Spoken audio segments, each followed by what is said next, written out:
नमस्कार.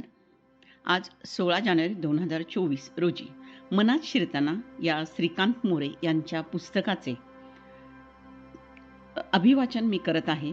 सदर पुस्तक हे 16 जानेवारी 2013 रोजी प्रकाशित झालेले आहे. या पुस्तकाचे मनोगत व्यक्त करताना लेखक म्हणतात, मन हे ज्याला अंत नाही असं आहे. लांबी, रुंदी, खोली मोजता येत नाही. आधुनिक शास्त्रात त्याचा अभ्यास होऊ शकत नाही. अमर्याद अफाट मन आहे. भौतिक शास्त्रानं आजवरची केलेली प्रगती मनाच्या अमर्याद शक्तीपुढं, ताकदीपुढं फारच त्रोटक आहे. आपण सागराचा विचार करतो, पृथ्वीचा विचार करतो, सूर्यमालेचा विचार करतो, आकाशगंगेचा विचार करतो. अशा अगणित आकाशगंगा या ब्रह्मांडात आहे. त्याचा जसा शोध घेणं, अद्ययावत करणं चालू आहे, मनाचाही शोध घेण्याचं काम साधू, संत, योगी यांनी आजवर अनेक वेळा केलेलं आहे. अशा या मनाचा एक अत्यंत छोटा भाग माझ्या चिंतनातून मला सापडलेला आहे. माझ्या मनात येईल तसा मी आपल्यासमोर मांडण्याचा प्रयत्न करत आहे. सहस्त्रधारांनी वर्षा होताना एखादा थेंब आळवाच्या पानावर थांबावा, त्याचप्रमाणे विचारांच्या झोतातील एक छोटासा विचार मी या ठिकाणी शब्दरूपात मांडण्याचा प्रयत्न केला आहे. प्रत्येक व्यक्ती स्वतंत्र विचारधारा आहे. प्रत्येक व्यक्तीच्या विचारांचे असे थेंब निश्चितपणे वेगळे वेगळे असतात. हे पुस्तक रूपाने आपल्याकडे देत असताना अनेक ज्ञात, अज्ञात, हितचिंतक, कुटुंबातील सदस्यांचे सहकार्य मला लाभले. तसेच सोलापुरातील ज्येष्ठ साहित्यिक, विचारवंत कै डॉक्टर निर्मलकुमार फडकुले यांनी माझ्या विचारांना शब्दरूपाने मांडण्याची प्रेरणा दिली. त्यांचे स्मरण मी या ठिकाणी निश्चितपणे करतो. त्याचबरोबर ज्येष्ठ साहित्यिक डॉक्टर द ता भोसले, पंढरपूर, माझे मित्र कुरुडवाडीचे डॉक्टर राजेंद्र दास, डॉक्टर नसीमा पठाण, भास्कर चंदन शिवे, 27व्या मराठी साहित्य संमेलनाचे अध्यक्ष, त्याचबरोबर प्राध्यापक डॉक्टर राजशेखर शिंदे, प्राध्यापक डॉक्टर सुहास पुजारी, प्राध्यापक डॉक्टर श्रुती वडगावकर यांनीही वेळोवेळी माझ्या अनेक पुस्तकांना प्रस्तावना दिलेल्या आहे.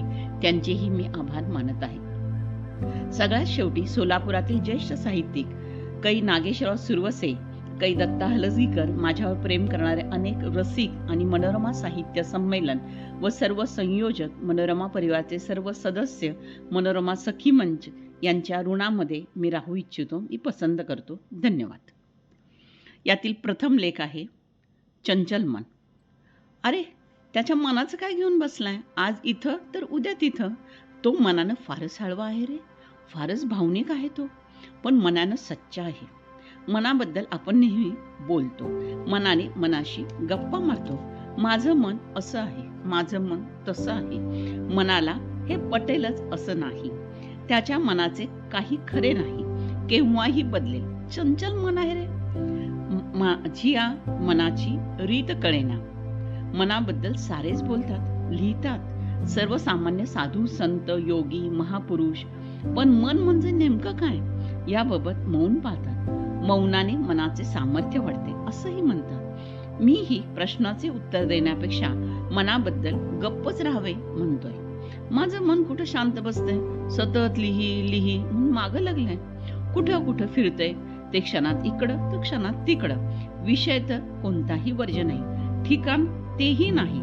मनाचं काहीच कळत नाही. म्हणूनच त्याला समजून घेण्याचा हा एक प्रयत्न.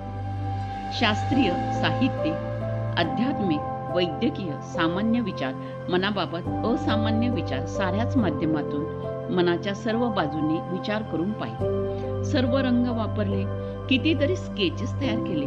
मन मन कसलं काय? हार कुठं मानतंय हो? स्वतःच म्हणतोय.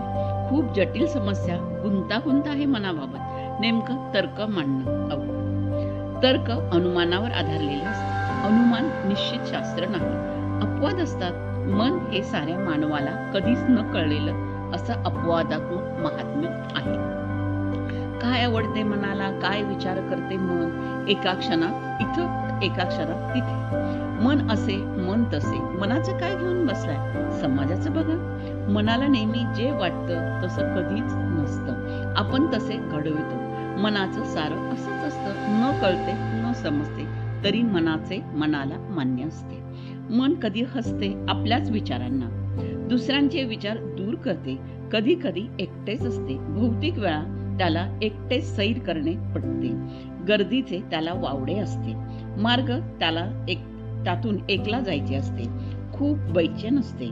कधी कधी अचानक एखादा मेसेज येतो आणि मग त्यामागं लागतं. प्रत्येक क्षणी वेगळेच असतं. कोणतेही क्षेत्र वर्ज्य नसते. मनाचं सारं स्वतःचं असतं. कोणाला समजावून घेणे नसते. गाणे असो, चिंतन असो, कोणी बोलावले, शारीरिक जाणे असते. तनाचे वेगळे असते, मनाचे वेगळे असते. दोघांचे नाते कोणास कळते? मनाचे मनाला ठाऊक असते. दुसरा फक्त त्याबद्दल विचार करतो. निश्चित दुसराही अंदाज करू शकत नाही. कितीही जवळचा दो जिस्म एक जान असला तरी त्यावर विश्वास नसतो. मनाला दुसरा सांगतो. विश्वास ज्याच्या त्याच्या मनात राहतो. स्वतःवर विश्वास कधी कधी मन ठेवत नसते. माझ्या मनात हा विचार का आला? कोण जबाबदार आहे याला? मला हे मान्य नाही. दूर करा, झटकून टाका. हे माझं नाही. मनाचं खूप गुंतागुंतीचं. मनालाच का बरं कळतं? हृदयालाही ठाऊक नसतं, पण हृदय धडकत राहतं. मेंदूला कळत नाही, म्हणून सतत जागृत राहतो. तन त्याची सर्वच इंद्रिये मनाच्या तालावर नाचतात. मनाच्या मागे सावलीसारखी लागतात. खूप लिहावं, एक क्षण लिहावा. त्याचे बदलते रंग, रूप कुठं असतं? हे काय कधीच दिसत नसतं. तरीही साऱ्या सजीवांनी स्वीकारले आहे यांचे अस्तित्व नसलेले. एक क्षणी निराशा असते, हवं ते मिळत नसते. क्षणात पुढचे दिसते, हवं ते मिळते. सारं जग हवे वाटते, जगायला नको वाटते. तेच जग नवं आशावादी बनतं. प्रेम दूर वाटतं, हातातून गेलं असं वाटतं. मन गंभीर होते, नाराज होते. सारे जग नकोसे वाटते. तेच प्रेम फुलते, हाती गवसते. मनात बदल होतात. आशेचा किरणही सारे अंधारमय जगणे दूर करते. जग खूपसुरत वाटायला लागते. मनाचे सारे असेच असते. महान असते. बालपण आवडते, पाऊस आवडतो, नाव कागदाचे आवडते, लपणे छुपणे आवडते, पळणे पडणे उठणे सुद्धा आवडते. असं हे चंचल. धन्यवाद. आपला परिवार, मनोरमा परिवार.